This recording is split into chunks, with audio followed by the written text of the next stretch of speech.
April 13th, 1989. Shrine Auditorium, Los Angeles. The Soul Train Music Awards. Whitney Houston sat in the audience wearing her best smile. The same smile she'd worn at hundreds of events before. The same smile she'd worn the year before at this exact ceremony, when they'd booed her. She told herself it would be different this year. She told herself they'd moved past it. She told herself she was imagining the hostility. She was wrong. 25 years old, the biggest female recording artist in the world. 2 multi-platinum albums. 7 consecutive #1 singles. A record that still stands today. She'd sold 15 million copies of her debut album alone. She'd performed on The Merv Griffin Show, toured the world, sung for presidents and royalty. And here she sat, in her own community, at an awards show celebrating black music, about to be rejected. Again. The announcer called the nominees for Best R&B/Urban Contemporary Single Female.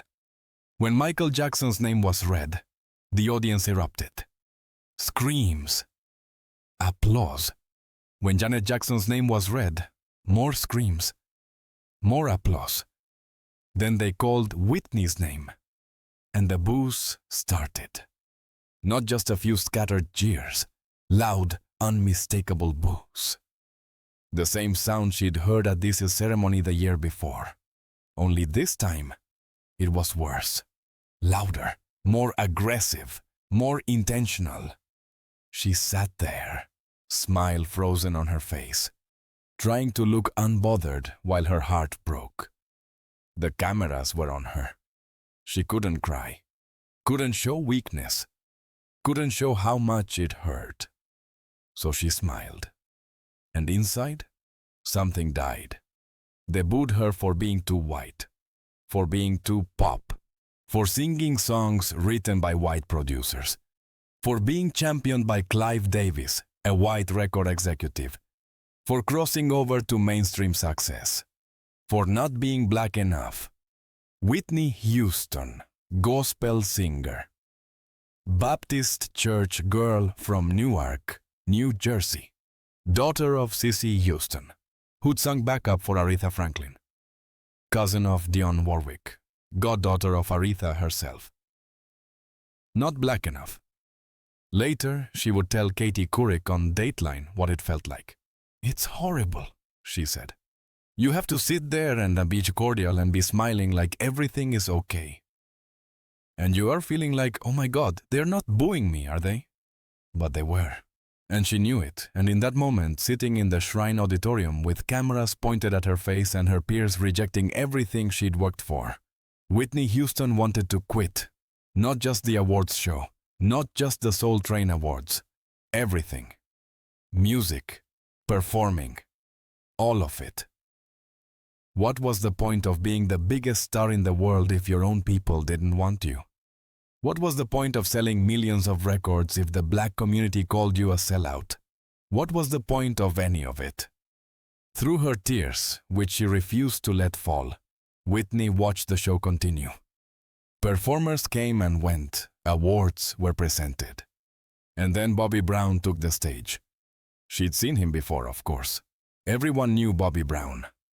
Former member of New Edition, now a solo sensation. His album Don't Be Cruel had been the top-selling record in America. Young, talented, and most importantly, accepted. When Bobby performed, the audience went wild when his name was called for Best R&B/Urban Contemporary Album Male. They cheered. No boos, no hesitation. Pure love. Whitney watched him accept his award, and something twisted inside her. That could have been her. That should have been her. But instead she was the outsider at her own family reunion. Bobby Brown was everything she wasn't. Street, edgy, real. His music had hip-hop beats and New Jack Swing production. He danced. He had attitude. He was unapologetically black in a way that Whitney, with her carefully curated image and crossover appeal, could never be. Or so everyone thought. After his performance, Bobby went backstage riding high on success. This was his night, his moment. Recognition for his solo career after years of being told he was too wild, too much, too problematic for New Edition. He'd proven them all wrong. And as he stood there, basking in the validation, someone kept bumping into him. Once, twice, 3 times. He turned around, annoyed. "You keep bumping into me," he said. The woman looked at him. Whitney Houston, the most famous voice in music. And she said the words that would change both their lives. "I know," she replied. There was something in her eyes that night. Something Bobby had never seen before in the perfectly polished pop princess.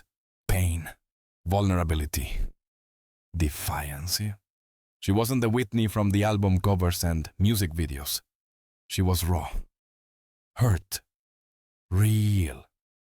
And he was drawn to it immediately. They started talking, started laughing, started connecting in a way neither expected. Here was Bobby Brown, the bad boy of R&B, being pursued by Whitney Houston, America's sweetheart.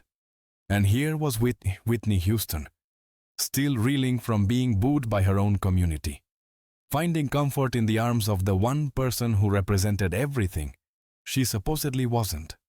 The irony was perfect. The tragedy was just beginning. But in that moment, backstage at the Soul Train Awards on April 13th, 1989, 2 broken people found each other. And for Whitney, who'd been ready to walk away from something about her eyes made me melt inside. Bobby would later recall. He asked if she'd say yes to a date. She said yes. Of course she would. The next day, they went shopping in Beverly Hills, had dinner at the Ivy, and spent the evening together. Just like that, Whitney Houston and Bobby Brown became a couple. To the outside world, it made no sense. The princess of pop and the bad boy of R&B. The crossover queen and the street king. The girl who'd just been booed at the Soul Train Awards dating the man who'd been celebrated. But to Whitney, it made perfect sense. Bobby represented everything she'd been accused of abandoning. He was authentically black, unapologetically himself, connected to the urban community in ways she'd never been allowed to be. Dating him was a statement, a rebellion, a way to prove she wasn't the sellout they claimed she was. But it was more than that. Bobby saved her that night. Not just from quitting music, but from drowning in self-doubt. He'd looked at her not as Whitney Houston the icon, but as Nippy, the woman underneath.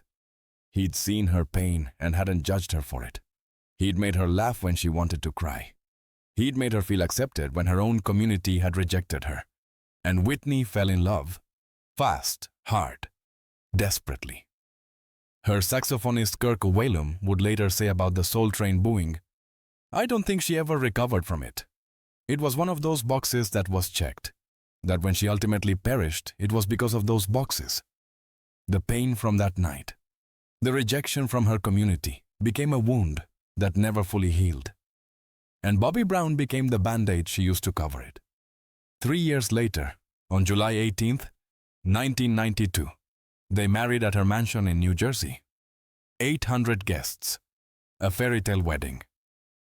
Except Bobby showed up intoxicated on cocaine and alcohol from his month-long bachelor party. And when he walked into Whitney's dressing room that morning, he found her snorting cocaine for the first time. Her brother Michael had introduced her to it. The substances that would eventually destroy them both had already taken root. They had one daughter together, Bobby Christina, born in 1993. They made music together. They fought together. They did drugs together. And 14 years later, in 2007, they divorced. By then, Whitney's voice was damaged. Her career was in ruins, her reputation destroyed.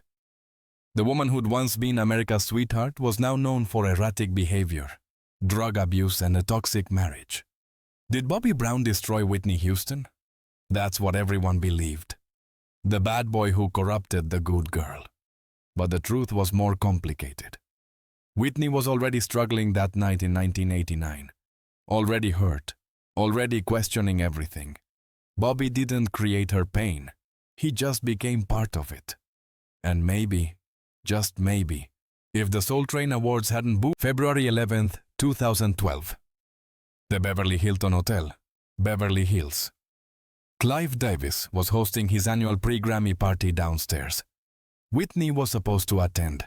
Instead, hotel staff found her face down in the bathtub of Suite 434, drowned.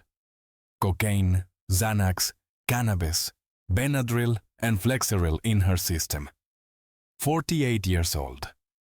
The coroner's report listed drowning as the cause of death, with heart disease and cocaine use as contributing factors. She'd been trying to make a comeback, trying to reclaim her voice, trying to prove she was still the voice. But the damage was done. 23 years after that night at the Soul Train Awards, Whitney Houston was dead. And 3 years later, her daughter Bobby Christina would be found unconscious in a bathtub too. Same scenario. Same tragic end.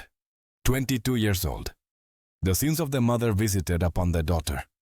Did Bobby Brown save Whitney Houston that night in 1989? Or did he just delay the inevitable? The truth is complicated. He gave her a reason to stay when she wanted to quit. He made her feel accepted when her community rejected her. He loved her in his own broken way. But he couldn't fix what the Soul Train Awards had broken. No one could. Because the real tragedy wasn't Bobby Brown. It wasn't even the drugs or the toxic marriage. The real tragedy was that Whitney Houston, one of the greatest voices in music history, spent her entire adult life trying to prove she was black enough for people who should have celebrated her from the start. And in trying to prove it, she lost herself completely. April 13th, 1989. The night Whitney Houston almost quit music forever. The night she got booed at the Soul Train Awards for the second year in a row. The night Bobby Brown saved her by making her feel seen, accepted, loved. But was it really saving? Or was it just the beginning of a different kind of destruction? We'll never know what would have happened if Whitney had walked away that night. If she'd listened to the voice inside telling her she didn't need their approval. If she'd understood that being rejected by the Soul Train Awards didn't mean she was less than. That crossover success wasn't betrayal. That singing the songs she wanted to sing, in the way she wanted to sing them, was enough. But she didn't walk away. She stayed. She fought. She tried to prove herself to people who'd already made up their minds. And it killed her. 23 years later, but the seeds were planted that night in 1989. Bobby Brown didn't destroy Whitney Houston. The Soul Train Awards didn't destroy Whitney Houston. Whitney Houston destroyed herself trying to be what everyone else wanted her to be. And that's the real tragedy. If this story moved you, hit that like button and subscribe. Whitney Houston's story isn't just about a troubled marriage or drug addiction. It's about the price of trying to please everyone, the cost of seeking validation from people who will never give it, the tragedy of losing yourself in pursuit of acceptance. Drop a comment below and tell me, have you ever changed who you are to make others accept you? Share your stories. And share this video with anyone who needs to hear this message. You don't have to prove yourself to anyone. Your worth isn't determined by their approval. Whitney Houston was always enough. She just never believed it. Don't make the same mistake. Thank you for watching. And remember, the people who truly love you will accept you as you are. Everyone else doesn't matter.